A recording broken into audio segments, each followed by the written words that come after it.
अच्छी बात है कि रेल के लिए 2 दिन और कृषि प्रधान जो देश है वहां एग्रीकल्चर पे चर्चा के लिए सिर्फ 4 घंटे। इससे पता चलता है कि सरकार किसान और मजदूर के लिए क्या सोचती है, कितना इनके लिए इंपॉर्टेंट है।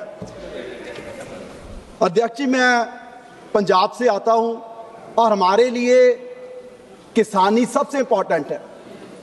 और जब आप एग्रीकल्चर का बजट देखें तो उसमें असम का नाम है, तेलंगाना का नाम है, उड़ीसा का नाम है, तमिलनाडु का नाम है, कर्नाटका का नाम है, नॉर्थ ईस्टर्न स्टेट्स का नाम है। हमें इससे कोई दिक्कत नहीं है, लेकिन पंजाब का इसमें नाम तक नहीं लिया गया। आप किसी भी लेमैन से, किसी भी सड़क चलते से आप पूछेंगे ना कि देश में ऐसे 5 प्रदेश जो एग्रीकल्चर में काम कर रहे हैं उनका नाम बताएं, सबसे पहले कोई लेमैन भी पंजाब का नाम लेगा। और केंद्र सरकार पंजाब का पिछले 13 सालों से, जब से बीजेपी सत्ता में आई है, आप कहीं नाम भी नहीं लेते। सब नहीं आ रहा कि इतनी नफरत किस वजह से।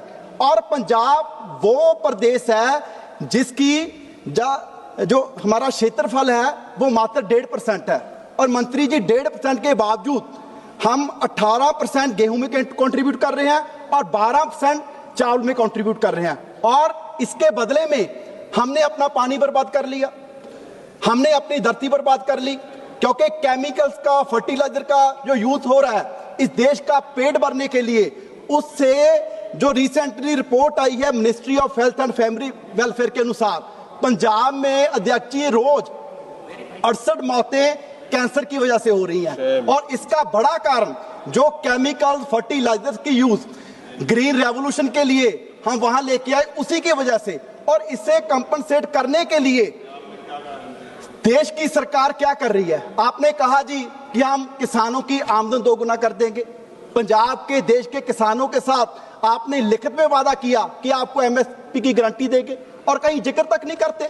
और मेरी सरकार से, मंत्री जी से निवेदन है कि हमें इस चक्रव्यूह जो गेहूं और चावल का है, पंजाब के लोगों के लिए, उनकी सेहत के लिए चक्रव्यूह से निकालें और डिवर्सिफिकेशन के लिए पंजाब को स्पेशल पैकेज दिया जाए। और इसके अलावा, क्योंकि किसानी तो पहले ही सरकार का पता है कि एजेंडे में नहीं है, आपने जो इंडिया यूएस एग्रीमेंट की है, यहां पर पहले भी हमारे जो माननीय सांसद हैं उन्होंने जिक्र किया।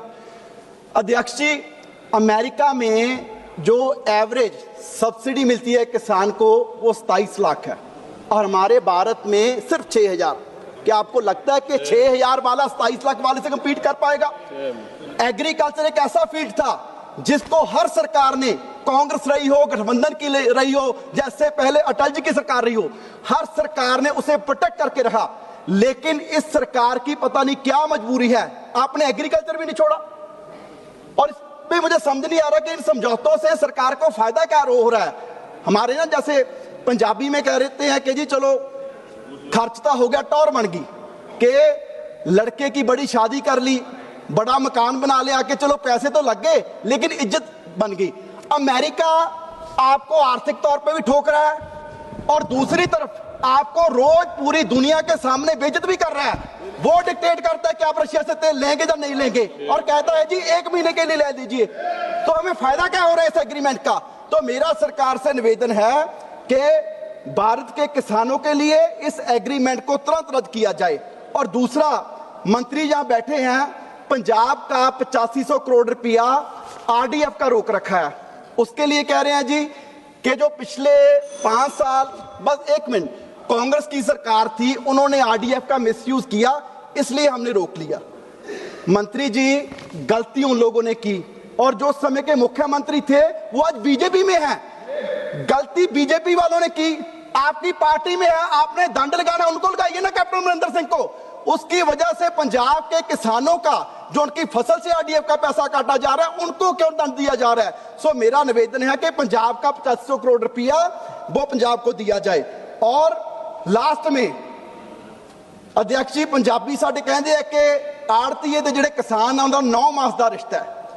2.5% कमीशन सी आड़तियां दा, जो फसल है उसका 2.5%। आपने 46 से बढ़ा के इतना संघर्ष करके बावजूद 50 कर दिया।